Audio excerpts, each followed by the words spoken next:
The biggest voting bloc that we're going after are libertarians. Libertarians represent the vast majority of American voters. It's a lowercase L. They have a libertarian streak.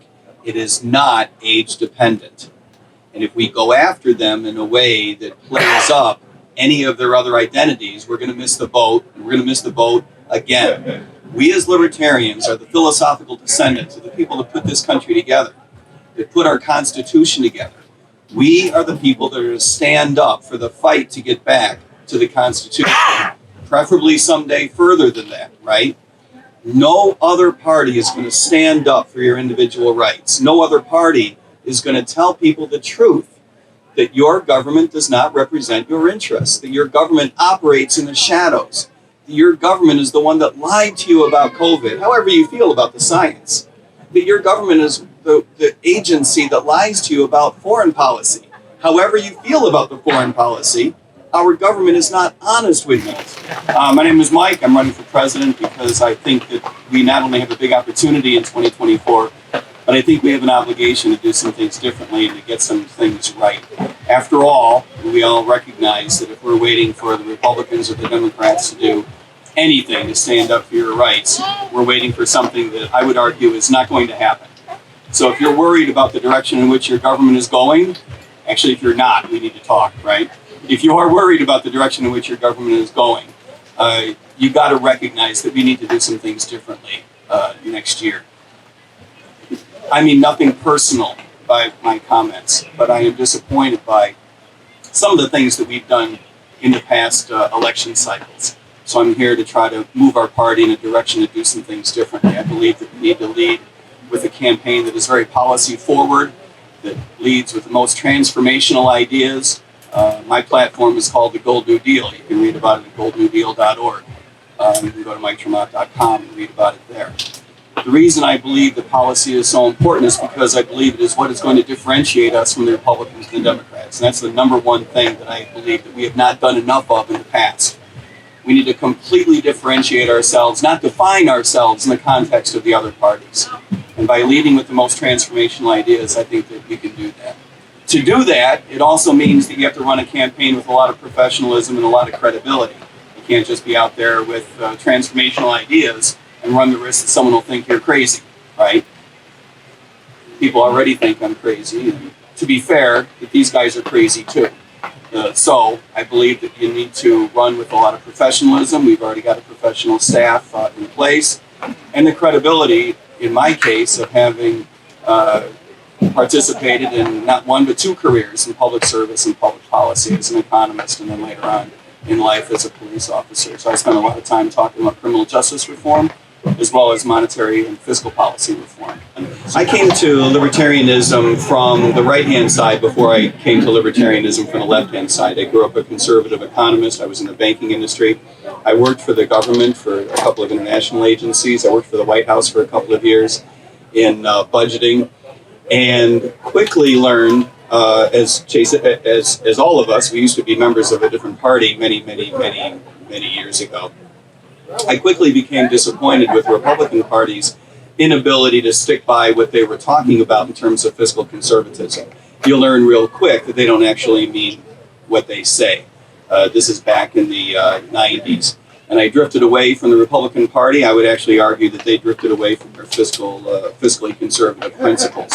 And I came to libertarianism when I would characterize as the left-hand side later on, around the time I became a police officer in 2010, which is to say believing in our rights and the fact that the government is really only there to protect our individual liberties.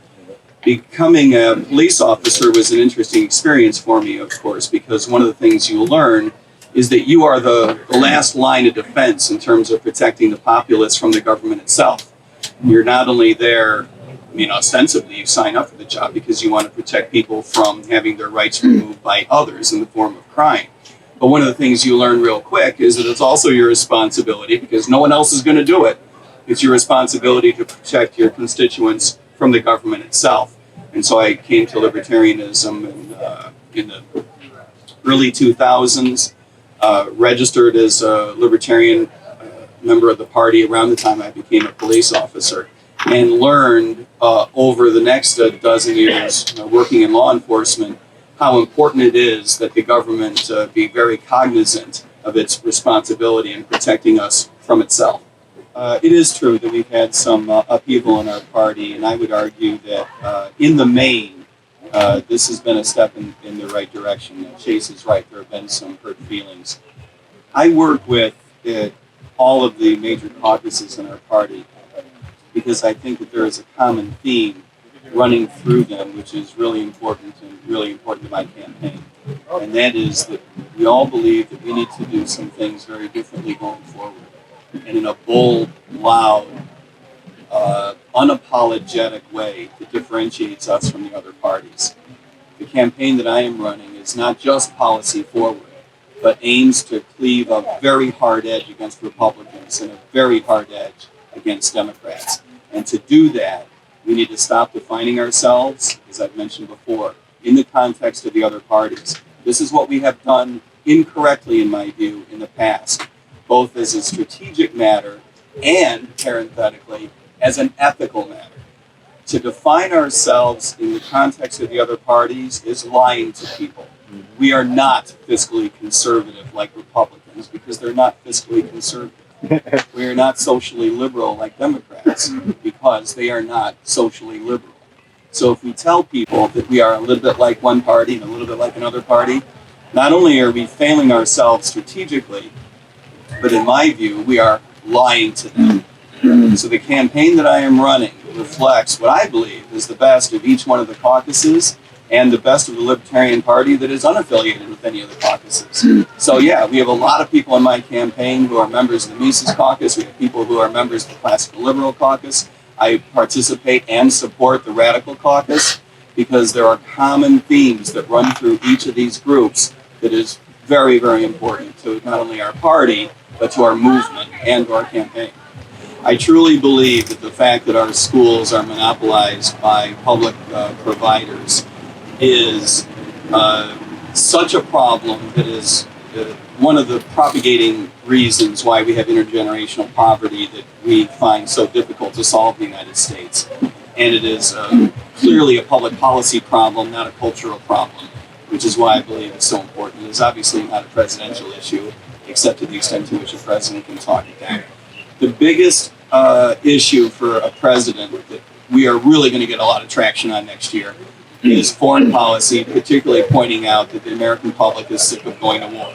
We have to finally admit that while we are very good at this tactically, as a matter of strategy, as a matter of solving long-term problems in terms of advancing the interests of the American public, we stink at it. We stink at a foreign policy that is based on military intervention and war. It's time that we admit it. Talking about COVID is tired, obviously. Even we are getting tired of talking about it, but the American public has moved way on. But it does need to be said that a government that will shut down major parts of your economy is not a government that you can trust when it comes to things like the big movement toward green energy, right? The movement toward changing our infrastructure to cope with rising temperatures. A government that gets it in their head that there is a major threat out there to our economy, to our way of life. Whether you believe it or not, whether most government officials believe it or not, it becomes a huge threat when you're dealing with a government that's willing to shut you down, right? A government that's willing to change every single aspect of the way that you lead your life. So it is important, although we're all tired of talking about COVID itself, a government that is willing to mandate that you do certain things with your body, in that case, take a vaccine or lose your job. That is not a government that you can trust to implement any sort of criminal justice reform, for example. That is not a government that you can trust to stay out of a culture war. A government that is running the kind of debt and inflation that it has been over the past 2 generations, when you combine that with the attitude of a government that's willing to control every aspect of your life, can you trust them to do the right thing going forward? The answer is obviously no. And that's why we need to keep reminding people this is a government that operates not in your interest, but in the interest of itself, in the interest of the politicians that run this government. That has to remain part of the conversation. Yeah, the right economic conversation that we have to have is to recognize that it's not a matter of which leader from the Republican or Democratic Party is in office at any given point in time. Enough time has passed that we need to be able to recognize that it's not a matter of which leader. It's a matter of having structural problems in our government.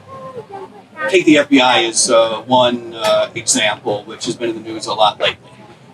It would be hard to argue that the FBI has had a golden age at some point during its tenure when it was worthy of our faith and trust, and that was the period of time during which the FBI worked the way it should.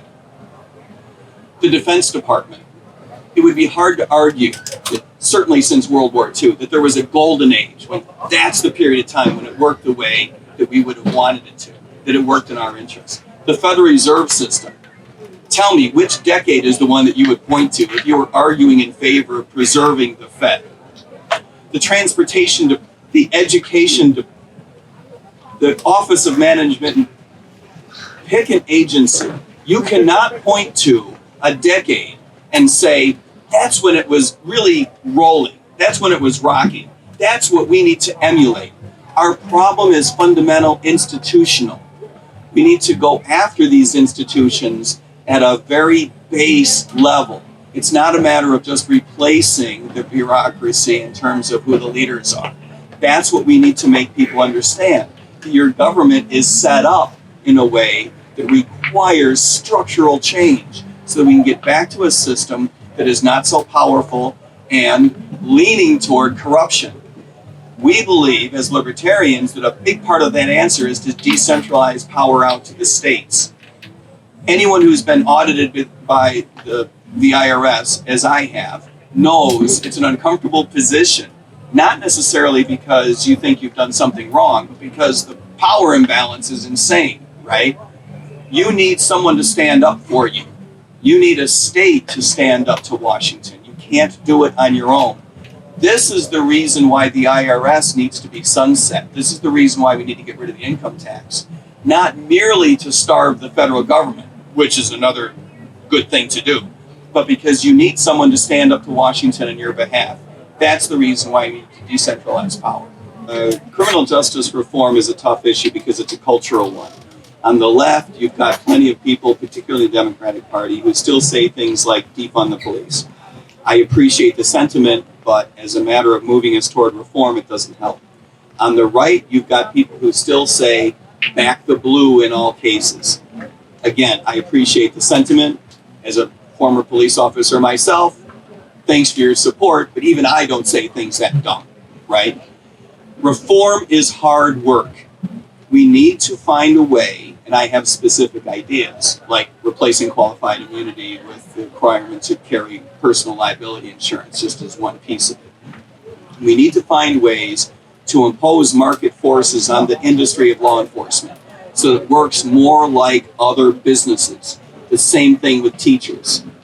In both cases, you've got unions that are very powerful that prevent politicians from taking the steps necessary to engage reform. I'm not suggesting that we can break unions and take away people's First Amendment rights to form unions. That's not what I'm trying to say. But there are very specific things that you can do to empower the forces of the market to hold people more accountable, to improve transparency. Where you want to end up is for outside forces, whether it's an insurance company providing liability insurance, or in the case of teachers, it's private companies competing to provide private school education. You want a competitive market so that at the end of the day, the best agencies and the best officers, the best teachers, the best schools make more money. The ones that aren't very good at it make less money, and the crappy ones get fired. That's the direction that we want to go. It is no coincidence that these are the two industries in which we are most disappointed, and they are also the two industries in which market forces play at the smallest role possible. Not just the FBI, but the CIA. These agencies have been used to advance political purposes, and purposes that are not in your interest, but in the purposes of the politicians who run these agencies and who have been running the federal government. Too many Americans vote on the basis of fear. They fear what they don't understand. They want to be taken care of. They want to be able to trust somebody. This is why law enforcement agencies in general have become so powerful and so authoritarian, because most Americans don't believe that they'll ever be on the wrong side of the law. So they can vote to give these agencies more power and not worry so much, what's it going to mean for me? We need to allow people to wake up to the fact that 9/11 showed you why you need to care about your own civil liberties, because the federal government will eventually even come after you. Yes, the FBI went after people in the South. The CIA, the National Security Agency, have gone after people all over the United States. However you feel about Donald Trump, and trust me, I have no patience for him whatsoever. It is a wake-up call to read the Durham report about how the FBI, Durham used really fancy language to basically say the FBI was breaking the law, right? The fancy language was they're no longer adherent to their strict code of supporting the law. I'm sorry, that's fancy language for saying they engaged in criminal activity. We need to go after these agencies in a fundamental way, because it is a fundamental precept in American politics that people are fearful. People are fearful and vote these agencies to have greater power. And we need to allow people to see that what you have to fear is not what it is these agencies are set up to go after, but the agencies themselves. Yes, you can go after them in a very fundamental way, but it takes a lot of political lifting. It can be done. The simple dignity of being represented by a foreign policy that aligns with your moral principles, with your ethics, it's gone, right? We are participating today in Europe under a NATO agreement that no longer serves our interests. I would probably argue that it hasn't served our interests since approximately a week after we signed that treaty. But having said that, it's clear today that it no longer serves American interests, and I would argue it doesn't even serve the interests of our European allies. It needs to be messaged to the European leaders as soon as a libertarian with a lowercase l or a capital L takes over the administration. It needs to be messaged. This is your 2-year warning, okay? We're going to pull back our foreign bases. We no longer believe it's in our interest to project power around the world for no other reason than to support our military hegemony. If you want to continue to believe that you need to be paranoid of a Russian invasion, notwithstanding the difficulty the Russian army has had in overrunning the nation of Ukraine, if you want to remain paranoid of the Russian army, you do you, but this is your warning. We're not going to be there to back you up. If you want to go spending 2.5% or 3 or 3.5% of GDP on your military, go ahead. But it's time for you to go ahead and do what you believe is in your interest, because we're not going to be backing you up. Even more specifically, you mentioned Taiwan. We have been pursuing this silly idea of strategic ambiguity. There is no such thing as a relationship, interpersonal or international, that is enhanced by ambiguity. We should have been telling people right from the get-go, this is your war, this is your civil war, this is your revolution, this is your problem. But we didn't do that, did we? We led people to believe that we would back up Taiwan come hell or high water. And what happened? International investment poured in by the billions and then by the hundreds of billions. So now we have this silly self-fulfilling prophecy where we believe that we have such strategic interests in Taiwan because of the investment that has taken place in the last 30 and 40 years there, specifically chips, but it goes way beyond chips. It even goes beyond technology. Now we believe that we have to back up Taiwan. That has to end. We need to give them the heads up today. It's not in our interest to back it up in a military fashion. If you need to start spending more money, go ahead. And to those who would invest in Taiwan from abroad, this is your heads up. You might want to think about investing in Kansas City instead of Taipei, because we're not in the business of protecting every place around the world.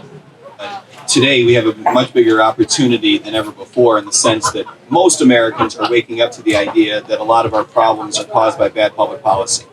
Our economy does not look that different than it did in the 70s and 80s, but one big difference is that people recognize that the most recent waves, plural, of inflation have come from the Federal Reserve System. It doesn't just grow on a tree, which was sort of our attitude when President Nixon and President Ford were talking about whip inflation now, right? So there is a big opportunity for us. And I believe that most Americans are also waking up to the idea that, for example, schools stink because they don't compete with each other. This is why so many families are pulling out of the school system and homeschooling because they can't afford private schools. People are slowly, too slowly, recognizing that a lot of our problems are bad public policy. So we need to use those to drive wedges. We need to use those to drive these issues wide open and to demonstrate, hey, the reason you're upset with the way that your police department behaves is because you've been voting on fear all these years, and we haven't bothered to institute a competitive framework for police agencies to compete for who gets the contract to provide services in your town. These are fairly basic concepts to libertarians, but people are willing to listen to them in a way that they haven't been before. If you were to look back a century ago at the American public, it would have considered itself much more conservative than it does today. If you look at recent data about how Americans identify themselves, just in the last few years, Americans have, in a much more robust fashion, identified themselves as conservative. This is not because they're actually becoming more conservative. This is because the definition of liberal has moved in a really weird direction, right? So that now most people believe that they're at the conservative end of the spectrum, even though they haven't moved. The Overton window has just moved in a really weird way. This is something that we as libertarians, I believe, must recognize. That most Americans have a libertarian streak, but they don't know it because they don't know what libertarianism is. So part of what we need to accomplish in a national campaign is to define ourselves. We are libertarians. This is what libertarianism means. It means that you don't need to trust your government to pull yourself out of the kinds of economic problems, social problems we have in this country. The government has contributed to making our problems worse. And growing authoritarianism in our government comes from the Republican and Democratic parties leveraging fear of each other to try to gain more power to themselves, to their group of politicians, right? This is where authoritarianism comes from. This is why people, I believe, can find themselves on our half of the playing field. It's just that they need to be reminded of what libertarianism is. I do believe that polling 10 years from now will show that most Americans identify themselves as libertarian, not only because it's an unethical war, right? Which is how all libertarians feel about it, and it is exactly how we should feel about it. And it is something that we need to say very, very loudly. But I do believe that most Americans will be more sensitive to the other half of the argument, which is it doesn't work. As a practical matter, as an empirical matter, I personally have performed CPR in a hell of a lot more addicts than I have ever participated in any kind of weird team that was in charge of taking people to jail. The war on drugs doesn't work. It undermines our culture. It undermines our war against addiction, by the way. It drives a wedge between what police officers should be doing and the communities that they serve. Any way you look at this, it's a losing proposition. And I believe that's why Americans will be sensitive and open to it.